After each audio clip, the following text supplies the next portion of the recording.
And welcome back to the channel, guys. Today we're on the second part of the three-part series of should you buy an electric car.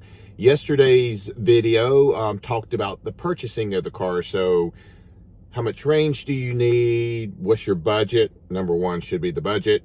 What style of a car do you want? Do you want a car, sedan, an SUV, crossover, truck, with the Ford and the Rivian trucks out now, and the Chevrolets coming out. And then just about charging at home, charging on the road, traveling, the range, and all that. So today we're going to talk about prepping your home. This is a part that is often missed by sales reps when you're out looking at Fords or Chevrolets or whatever. They really don't talk that much about you need to prepare your house for an electric car. So today's video, which is going to be part 2, is all about prepping your house for the new EV. Let's get started.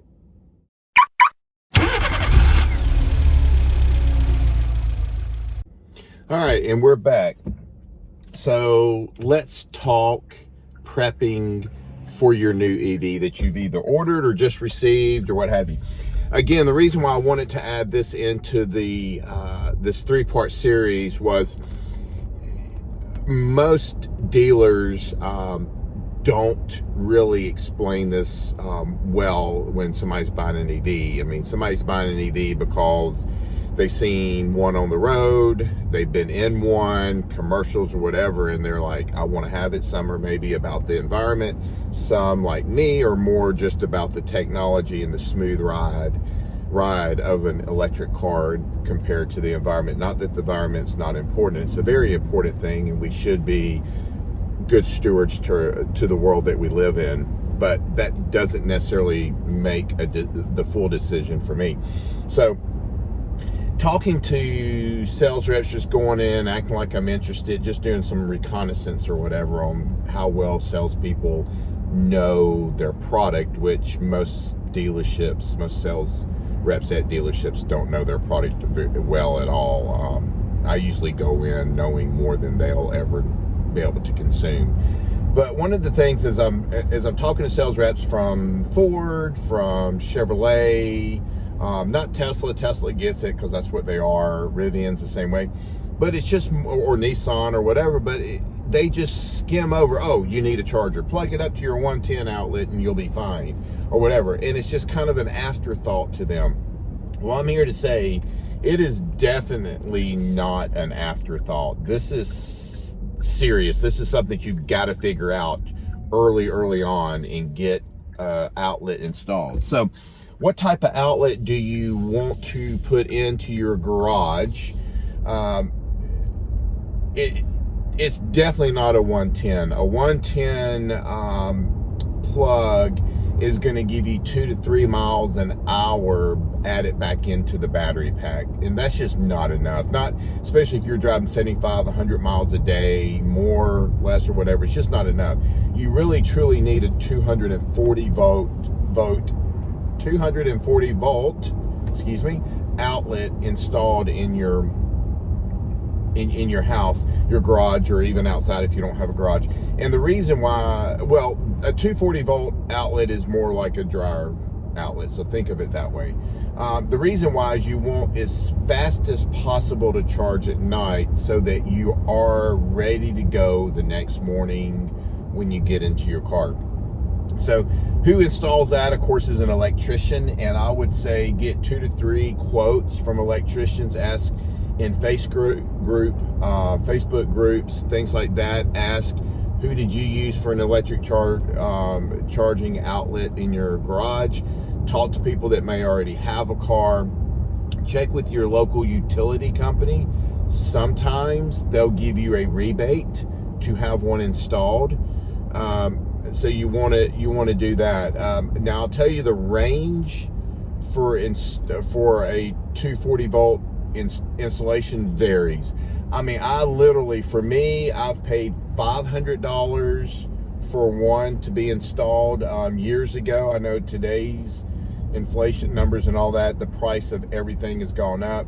a neighbor or a real close friend of mine behind me in the neighborhood behind our house literally was about a 4-foot run from her fuse panel, breaker panel, to where it was going to be in the garage, and it was $1,200 to have one installed, which to me is absolutely ridiculous. I've heard of $2,000. I've heard of $1,500. So you're going to get a variation in price across the board. So that's why I say call and talk to 2-3 people and figure out what's the, what kind of pricing you can get. They may have to come out and give you a quote.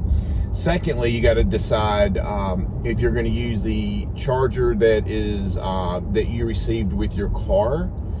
So therefore, if you do that, then it'll just definitely be an outlet that will be put on the wall, and then you'll use that.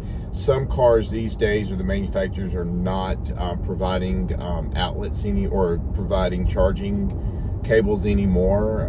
So you may have to go the route of purchasing from like Electrify America, Charge Point, or something like that, purchasing just a standalone unit that you'll install, mount on the wall, and either it'll plug up to the outlet or it'll be a direct connect to the fuse panel itself. And just, I would say, find one that works for you. Again, I've got an Electrify America one that I purchased. I also have a Tesla one that I received when I owned Teslas, and they had that referral program. I ended up winning one. So I have both of those installed in my garage, and I'm using Electrify America now because my Genesis GV60, just the charge port, works with the EV or the Electrify America charger, not the Tesla charger.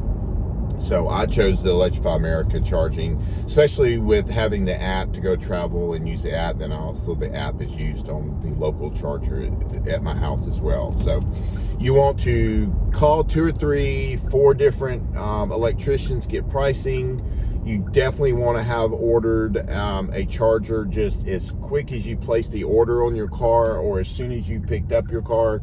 If you're going to go the route of a separate charger, you need to go ahead and find one now. And always comment below if you have questions, and I can answer that. Now, if you are living in an apartment and you're buying an electric car, you need to get with your apartment complex manager and or a condo manager, or the condo manager, and ask them, do they have electric chargers on property?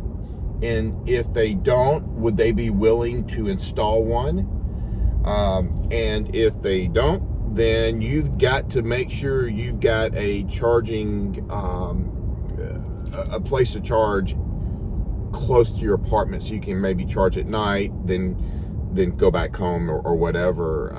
And so, maybe look at Electrify America, Charge Point app, things like that, and you'll be able to find where the closest charging station is. But you really want one pretty close to you if you're gonna be buying an electric car and you live in an apartment or a condo that does not, nor will they install any type of a charging outlet or whatever near your apartment or your condo. So you have that to deal with. And then really, from a prepping standpoint, the last part I would say is call your utility company. Of course, ask them about a rebate for installing a charging outlet in your house. And then also ask them, do they have a discounted rate for charging your car at home? I live in Alabama. Alabama Power has a discounted rate from 9 p.m. to 5 a.m. And I have scheduled, you can schedule it either in your car to charge between that time frame, or what I do is I just have it set up on my Electrify America charging station to charge at 9 p.m. to 5 a.m. And it works well. And then I get my monthly bill, and I think I just got it the other day, and there was a $18 discount for charging that month. I think I've probably added about $40 to $50 a month on to my power bill for charging my car. So you take that and you subtract out the $17. I mean, it's not costing hardly anything to drive my electric car. As a matter of fact, we're waiting on the EQE SUV by Mercedes to come out, because I think that's what we're going to be getting my wife. So we're going to be, I guess, an all-electric family now. Well, my 18-year-old son has a gas-powered car, but either way, we're going to pretty much be an all-electric family. So there you have it.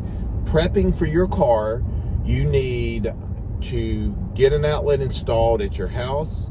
You need to either use the charging cable that came with your car, or you need to go purchase a charger for your house. And there's plenty of them on Amazon or whatever. I used Electrify America's charger. I think it costs about $600 for it, but it connects with the app. And then as I travel, I've got the app for traveling and using their high speed chargers and all that. And then you need to talk to your utility company and make sure, see if they have a discount, and or do they have rebates for installing chargers into your home itself. So follow me tomorrow. Tomorrow we're going to kind of wrap all this up, and we're going to talk about living with your EV on a daily basis. And we'll get into charge, how much you should be charging the car every night, to daily driving it, to taking it on trips or what have you. So with all that said, thank you for visiting. Please like, subscribe, and ring that bell. And until the next video, make it a great day.